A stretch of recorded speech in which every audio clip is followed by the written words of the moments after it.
El término tecnocracia significa gobierno de los técnicos y deriva de los vocablos griegos tecné, arte, técnica,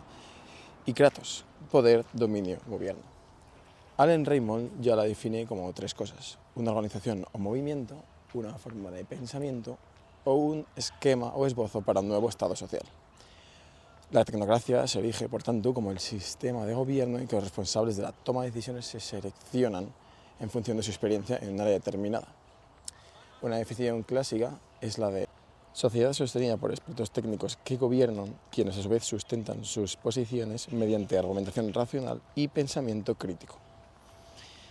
Si bien es verdad que desde hace ya unas décadas hasta la actualidad se viene aplicando en mayor o menor medida esta forma de gobierno, o más bien de administración, y de hecho esto ha permitido un gran avance de las sociedades en general y las sociedades occidentales en particular, no es menos cierto que en estos últimos años el uso de este tipo de técnicos de la administración se ha tergiversado y retorcido para implementar las medidas más deleznables o, como mínimo, medidas ciertamente cuestionables. Sin embargo, si en su momento este modelo de gobierno se implantó, al menos en parte, porque puede que tuviera algún sentido, o no. Como ejemplo previo, el caso es que a día de hoy, en 2025, el gobierno de Sánchez cuenta con más de 1.300 asesores. Si pusiéramos un salario bruto de algo más de 80.000 euros, que podría ser más,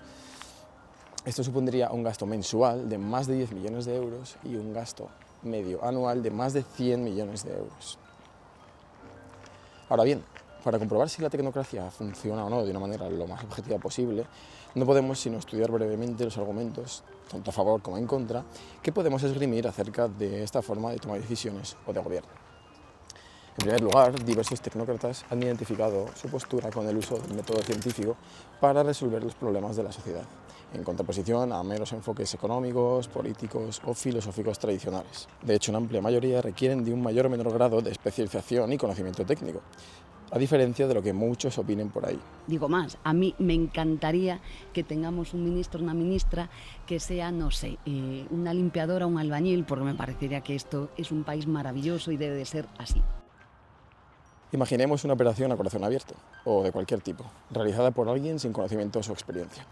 o el pilotaje de un avión por alguien sin horas de vuelo, aun contando con la formación teórica necesaria. A cualquiera le parecería una locura y preferiría tener a los mejores especialistas a cargo de estas tareas. En líneas similares, la tecnocracia y el mantener blindados ciertos puestos a un técnico o a un equipo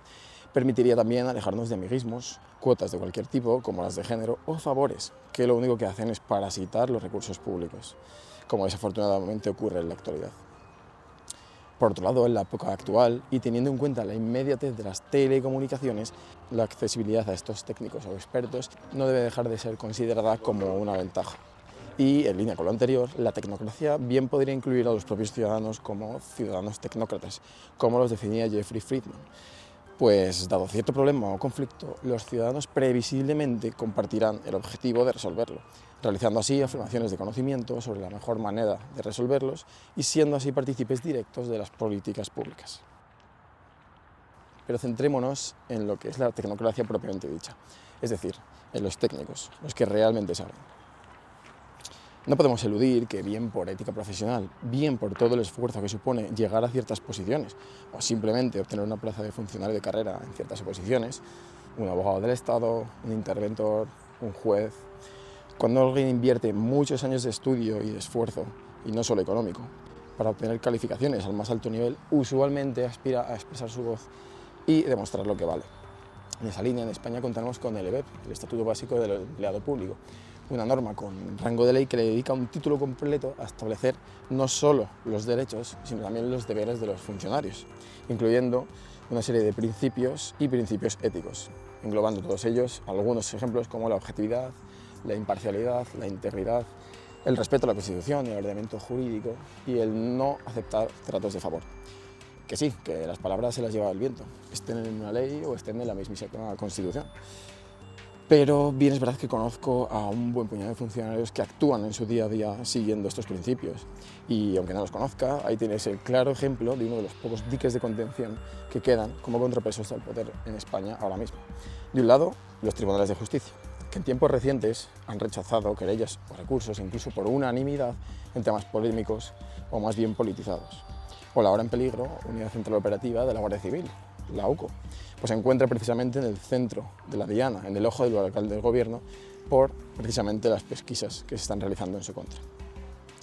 Paradójicamente, he aquí lo que ocurre cuando un tecnócrata de tan alto poder, como un fiscal general, se corrompe o directamente es elegido a dedo por el mismísimo presidente del gobierno. Es que la Fiscalía, ¿de quién depende? ¿De quién depende? Sí, del gobierno. Pues ya está. Pues no, a estas alturas ya todos deberíamos saber que la Fiscalía debe de ser independiente, le pese a que le pese. Pero nos sirve a su vez para ilustrar un ejemplo de lo que ocurre cuando la tecnocracia se sustituye por esta especie de dictadura en la que paso a paso nos vamos adentrando. Además, estos técnicos son también un elemento clave de cualquier Estado moderno, pues reducen, matizan, criban errores a la hora de implementar las normas, como ocurre, por ejemplo, con los servicios jurídicos que, previa publicación de una norma en el Boletín Oficial del Estado, se encargan de revisarla precisamente para evitar estos errores.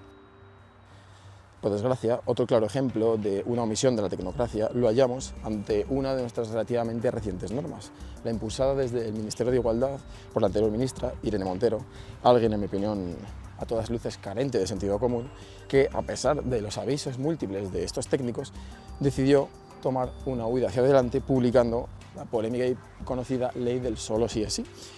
Bien, pues tras la omisión de estos avisos y la publicación de esta norma,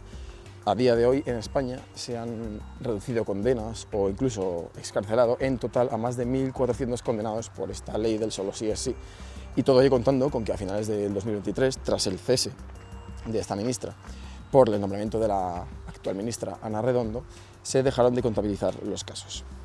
Es decir, en menos de 2 años desde su entrada en vigor. Además, aunque los intereses sean realmente honestos o se abunden desde la bondad, algo que escasea hoy en día en nuestros actuales políticos, en palabras de Eduardo D'Argent, sin experiencia se puede causar mucho daño, así las intenciones sean las mejores. Otro claro ejemplo es el de que para garantizar la independencia de los bancos centrales, véase la Fed, es decir, la Reserva Federal de los Estados Unidos o el Banco Central Europeo, se ha justificado una política de excepcionalismo democrático, como ha dicho Jacqueline Best, ya que agota la política democrática ordinaria para imponer disciplina al voraz Estado y centrarse así en la estabilidad económica de los ciudadanos. En este contexto, la ley Dodd-Frank, impulsada desde la administración Obama, mostró un impulso tecnocrático, basado precisamente en la opinión de sus expertos de que la mejor forma de lograr una buena gobernanza es contener las presiones políticas y garantizar la autonomía de los expertos. En consecuencia, obraron los poderes ejecutivo y legislativo para actuar y en gran medida aislar la toma de decisiones de la presión pública. No obstante, actualmente vemos como en el caso de la Fed, su actual alto mandatario, Powell, está bien en entredicho para nombrar un líder sucesor de Trump, bien doblegándose a sus deseos. Pero ojo, esto no significa dejar de escrutar a estas instituciones, ahora sí de forma democrática, pues permitiría revelar desde ámbitos de mejora hasta una necesidad de reforma o, por qué no, desmantelamiento. Algo, en mi opinión, totalmente necesario en la actualidad, donde se han erigido lo que se conocen como chiringuitos, es decir, una gran cantidad de instituciones, muchas de ellas vacías o casi vacías de contenido, y cuya única función real es dar de comer a estómagos agradecidos y afines. Hay 2 argumentos principales contra la tecnocracia, que la literatura divide en contraargumento de poder y contraargumento epistémico. El contraargumento de poder, en primer lugar, y destacando la teoría de Philippe Petit, pivota sobre la despolitización a través de la tecnocracia. Es decir, cuando la tecnocracia sustrae las decisiones a la clase política, la despolitización es una forma de dominación, ya que excluye a las partes interesadas del proceso y las deja impotentes para impugnar decisiones perjudiciales. En definitiva, la tecnocracia resta poder a los ciudadanos. En esta línea argumental, que giraría en torno a la afirmación de que no habría alternativas a la tecnocracia, los teóricos que siguen los pasos de Jürgen Habermas, por ejemplo, critican la naturaleza antidemocrática de la tecnocracia epistocrática per se. Y este argumento es tontamente lógico, pues si marginamos a la mayoría de la ciudadanía en la toma de decisiones, entonces ¿estaremos ante una democracia? O tal vez si dejamos que los electores elijan responsables políticos con perfiles técnicos que se rodeen a su vez de los mejores equipos, ¿sí estaríamos ante una forma más democrática de gobierno? En consecuencia con todo lo anterior, se debería buscar un frágil equilibrio entre tecnocracia y democracia, ya que al fin y al cabo esta relación implica una tensión innata, una tensión entre las formas institucionales que dan poder a los expertos y las que dan poder a los ciudadanos. Debemos admitir que las decisiones tecnocráticas podrían limitar las decisiones democráticas y solo entonces establecer límites claros de hasta qué punto o en qué aspectos como sociedad toleraríamos esos límites, por ejemplo en dilemas éticos o morales. El segundo argumento, el epistémico, es una consecuencia crítica lógica, o al menos lo fue para Dewey. De hecho, es el contraargumento que, para mí, va a atacar al punto más fuerte de la tecnocracia, el conocimiento, ya que una preocupación recurrente es que la posesión de conocimientos expertos no hace a los tecnócratas inmunes a la parcialidad, al pensamiento de grupo o al sesgo de confirmación. De hecho, estos peligros tienden a ser más pronunciados entre grupos insulares y homogéneos, donde las cámaras de ecos diluyen el espíritu crítico, dando como resultado esa situación en la que la persona con la que estamos debatiendo, o incluso nosotros mismos, sin darnos cuenta, somos incapaces de reconocer hechos fácticos o números reales con poca posibilidad de interpretación. Las culturas. No me lo creo. No me lo datos de interior. No me lo creo. Por aquí No me lo que algunos no se... Siendo su exponente máximo ciudadanos que, si bien cultos e inteligentes y dotados de herramientas racionales para analizar la realidad, se ven sin embargo atrapados por un proceso emocional inconsciente que distorsiona su juicio. En consecuencia, a pesar de tener acceso al conocimiento y a la lógica, su mente prioriza la comodidad psicológica sobre la verdad incómoda. En lugar de ajustar sus creencias a la evidencia, buscan o interpretan la información de forma selectiva para validar lo que ya creen, lo que les proporciona seguridad, identidad o sentimiento de pertenencia. Es entonces cuando el razonamiento se convierte en un instrumento al servicio de la emoción y no de la verdad. Lo emocional actúa como un cortocircuito del pensamiento crítico. De hecho, lo más inquietante es que cuanto mayor es la inteligencia de la persona, más sofisticados pueden ser sus mecanismos de autojustificación. Por otro lado, la postura de Friedman se basa en la idea de que los seres humanos somos individuos que poseemos complejos conjuntos de ideas y creencias, por lo que es difícil crear estructuras de incentivos que molden su comportamiento de manera predecible. En esta concepción, y hablando en cristiano, la pericia de los expertos puede no ser suficiente para hacer cambiar de opinión a los máximos dirigentes, incluso aunque se les presenten hechos objetivos. Y precisamente respecto de los hechos, si bien en los medios de comunicación y en las instituciones educativas a priori encontraríamos herramientas para defender un enfoque escéptico de las afirmaciones fácticas, eso sí, defendido por expertos reales, de verdad, y no lo que hay ahora en gran parte en muchas de las tertulias que vemos en televisión o incluso en las universidades públicas, la resistencia a estos hechos constituye un problema agudo hoy en día en la medida en que la verdad y los hechos están politizados. Así, Steve Fuller sostiene que nos hallamos o que vivimos en la era de la posverdad, en la que los hechos presentados por los responsables de las políticas no siempre se basan en fuentes confiables, sino que se han recopilado para adaptarse a soluciones políticas preseleccionadas, independientemente de si reflejan o no la opinión y el sentimiento públicos. Es decir, yo, como político, y aprovechando la ventana de Overton, presento una serie de hechos supuestamente ocurridos en mi país, pero en realidad tergiversados, para instaurar una serie de políticas que a mí o a mi partido, que comulga hoy en día, por desgracia, con una determinada ideología, me interesa. En consecuencia, la elección de los hechos y afirmaciones de conocimiento son elementos de los procesos sociales y políticos y no reflejan procedimientos honestos y racionales para alcanzar la verdad, ni mucho menos estarían basados en un supuesto enfoque tecnocrático.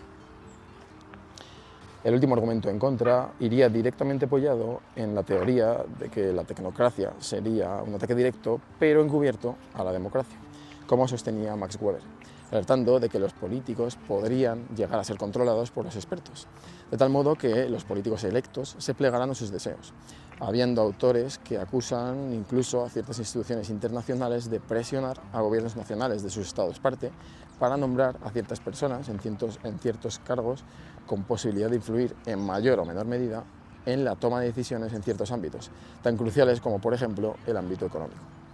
Es decir, ¿hasta qué punto es democrático que el pueblo elija a los políticos si estos pueden ser inducidos o seducidos a tomar ciertas decisiones y no las contrarias por los tecnócratas? ¿Quién decide? ¿Hasta qué punto podría estar un experto tecnócrata influido por intereses geopolíticos o económicos, incluso externos,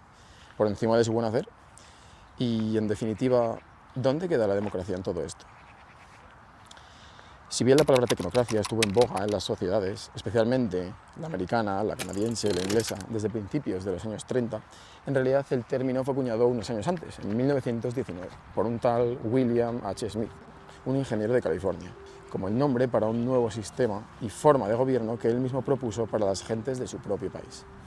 Como suele ocurrir con tantos otros movimientos, la Gran Depresión de 1929, una época de crisis, catalizó este movimiento. Primero de manos de pequeños grupos de ingenieros y economistas de la Universidad de Columbia, con Howard Scott como líder, y que se reunían casi como amigos, sin una existencia corporativa, y más tarde contagiando con mayor o menor éxito a los ciudadanos de diferentes estados. Así como algunos ejemplos de países donde la tecnocracia ha calado en mayor o menor medida son Estados Unidos y Canadá, como acabamos de ver, donde a partir de estos pequeños grupos surgió un movimiento más importante, que incluso se hizo con su propia bandera y su propio nombre, Technocracy Movement. China, especialmente a partir de los años 80, donde se empezó a hablar de una meritocracia técnica dentro del Partido Comunista Chino, con multitud de líderes científicos, ingenieros y extendiéndose hoy en día en los denominados planes quinquenales. Seguramente la mayor expresión de planificación en un Estado moderno, ya que establecen objetivos de desarrollo tanto económico como social para periodos de 5 años, pilares fundamentales de su sistema de gobierno.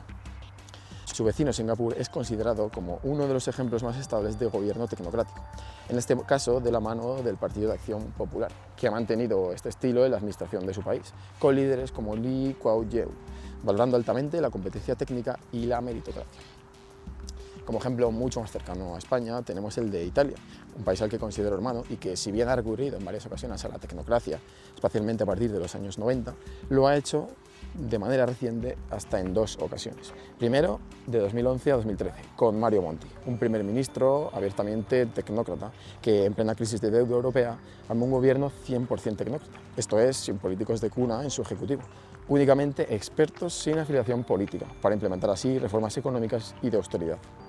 Y segundo, mucho más recientemente, con otro Mario Draghi, el polémico expresidente del Banco de Italia y del Banco Central Europeo, con su famoso Whatever it takes to preserve the euro.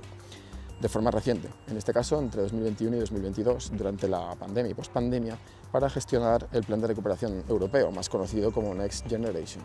Su gobierno fue también de unidad nacional y con una fuerte presencia tecnocrática. Pero, ¿y en España? ¿Alguna vez tuvimos algo parecido? Bien, para resumirlo, me daré el lujo de remitirme a las palabras de don Arturo Pérez Reverte en Una historia de España. Franco, que era muchas cosas, pero no gilipollas, fue desplazando de las carteras ministeriales a los viejos dinosaurios falangistas y espadones de la Guerra Civil y confiándolas a una generación más joven formada en economía y derecho. Esos fueron los llamados tecnócratas, y ellos dieron el pistoletazo de salida que hizo posible el desarrollo evidente en que España entró al fin en los años 60. Con las clases medias urbanas y los obreros industriales convertidos en grupos sociales mayoritarios. Sin embargo, de aquellos tecnócratas y funcionarios técnicos que ocupaban la mayor parte de puestos de la administración y muchos otros que llegaron a ser incluso ministros con unos currículums impecables que muchos a día de hoy ya querríamos, España ha ido evolucionando y especialmente los puestos más altos y las carteras ministeriales se han convertido en un auténtico coladero de amiguismos y favores pagados, que lo único que han conseguido es enriquecer a unos pocos y empobrecer, y no solo económicamente, al conjunto de España. Pero hay un aspecto más grave del que de hecho ya hemos estado hablando en los argumentos en contra. Es el contraargumento epistémico, pero con una vuelta más debiliza. Buscar a esos técnicos que me apoyan a mí y buscar los argumentos técnicos que a mí más me convengan y a posteriori elegir una decisión con esos argumentos supuestamente científicos que lo respalden. Tal fue el caso del COVID. Siguiendo las recomendaciones de los expertos, también de los científicos que asesoran al gobierno de España, se supone que el gobierno seguía en todo momento las indicaciones de expertos, entre comillas, unos expertos, entre comillas, que recomendaban llevar mascarillas en multitud de ocasiones, cuando realmente se podían encontrar argumentos también científicos que apuntaban en sentido contrario. Pues bien, resulta que no solo no hubo tal grupo de expertos, sino que tiempo después se destapó la trama Soluciones de Gestión, más conocida como Caso Coldo, estrechamente vinculada al PSOE y en base a la cual, presuntamente, esta citada empresa registró una facturación de más de 53 millones de euros solo en 2020 y principalmente por la contratación de material sanitario, como, casualmente, mascarillas, en base a contratos públicos del gobierno estatal del PSOE, amén de varios gobiernos autonómicos cuyo ejecutivo provenía del mismo partido político. Así, Nos hallamos ante una tergiversación vil y total de la tecnocracia, donde los dirigentes aluden a sus técnicos para ganarse la confianza de la población, a través de poner un disfraz científico a sus decisiones para ocultar que, en realidad, favorecen intereses políticos particularistas y, en el peor de los casos, ni siquiera hay tecnócratas detrás de dichas decisiones. Lo anterior, sumado al hecho de que en más de una ocasión los tecnócratas han fallado en sus diagnósticos y prescripciones, bastaría para descalificar a los expertos y erosionar, y con razón, la confianza en las instituciones. En este contexto, si bien ya la gestión del COVID dejó de manifiesto la incapacidad del Estado en el mejor de los casos y la corrupción en el peor de ellos, de forma más reciente hemos sido testigos del reflejo de un Estado fallido,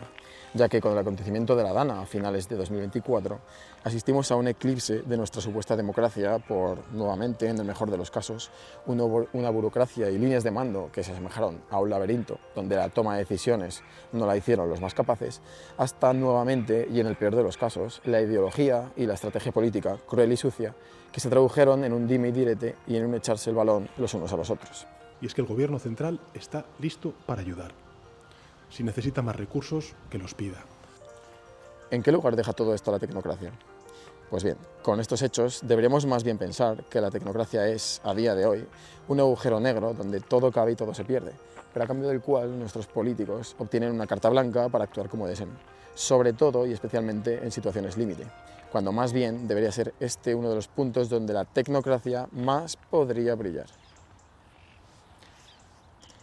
Hasta ahora hemos visto cómo la tecnocracia ha sido y es utilizada en mayor o menor medida por los dirigentes políticos, con el fin de justificar las decisiones que a ellos les convienen, ideológica o económicamente, y cuando no, prostituida para prevaricar, malversar o sacar un beneficio personal o político. Mascarillas en el COVID, arma política en la Dana, cambio climático en los recientes incendios y un largo etcétera. Sin embargo, no se trata de reemplazar la democracia por la tecnocracia, pues no me considero extremista en ningún ámbito, y como en casi todo, puede que en el equilibrio se encuentre la clave. Así, si se delegaran todas las decisiones a los tecnócratas, como ya hemos visto, correríamos el riesgo de terminar en una especie de dictadura de los expertos, además de que no podríamos garantizar que esos expertos estuvieran comprados políticamente. En este sentido, la nueva tarea que enfrentan los científicos sociales que exploran la política y la formulación de políticas es la de problematizar y hacer explícita la maraña de la ontología, la epistemología y la manera en que el conocimiento se desprende de ciertas perspectivas y premisas que no todos comparten, en aras a tomar las mejores decisiones posibles. Así, podríamos incluir la tecnocracia dentro de uno de los múltiples tipos de democracia. Una en la que los dirigentes no tengan por qué ser técnicos, no al menos todos, pero capaciten y capitanen a los expertos, de verdad, ahora sí, para regular y orientar la acción de gobierno, sin llegar a ser estos los gobernantes en la mayoría de los casos, y con un mínimo escrutinio por parte de la sociedad. En línea con lo anterior, y en palabras de Ignacio Sánchez Cuenca, la tecnocracia puede caracterizarse como la toma de decisiones políticas por parte de funcionarios no elegidos, pero sí nombrados por sus conocimientos técnicos. Esto permite despolitizar la toma de decisiones políticas y aislarlas del proceso democrático como tal. Además, y si no se hace en ningún ámbito ya, puede haber buenas ideas, como la de formar grupos de expertos reales con profesionales reconocidamente cualificados en su ámbito, como catedráticos de universidad, profesionales exitosos en cierto sector privado, altos funcionarios pero con una amplia experiencia técnica, seleccionados en el momento preciso. Y frente al previsible argumento de muchos de proteger su intimidad, al igual que los políticos de hoy están expuestos, quizás ciertos cargos con ciertas responsabilidades, por muy técnicos que sean, tendrían que asumir como parte de su trabajo las consecuencias por fallar. Como por otra parte ocurre en la mayoría de empleos, con nuestros amigos, con nuestras parejas, nuestra familia. Todo lo anterior, sumado a otras buenas políticas, a unos sistemas transparentes, pero sobre todo a una ciudadanía formada y crítica, puede ser crucial para tomar las mejores decisiones y rendir cuentas, en lugar de simplemente entregar un cheque en blanco cada 4 años. En todo ello juega un papel clave la despolitización de las decisiones políticas, de forma que prevalezca la lógica más fría del utilitarismo. En lugar de luchar contra múltiples perspectivas, necesitamos aceptar y abrazar la coexistencia de hechos múltiples y contradictorios, lo que sin duda podría proporcionarnos enfoques más integrales para comprender los problemas sociales y políticos. La conclusión que se puede extraer de estas ideas no es que debamos renunciar a la deliberación ante un conocimiento inadecuado, sino que la deliberación es ahora más importante que nunca en la medida en que el conocimiento y los hechos son cuestionados continuamente. Y la tecnocracia, bien enfocada, bien puede convertirse en un elemento clave de nuestra existencia política.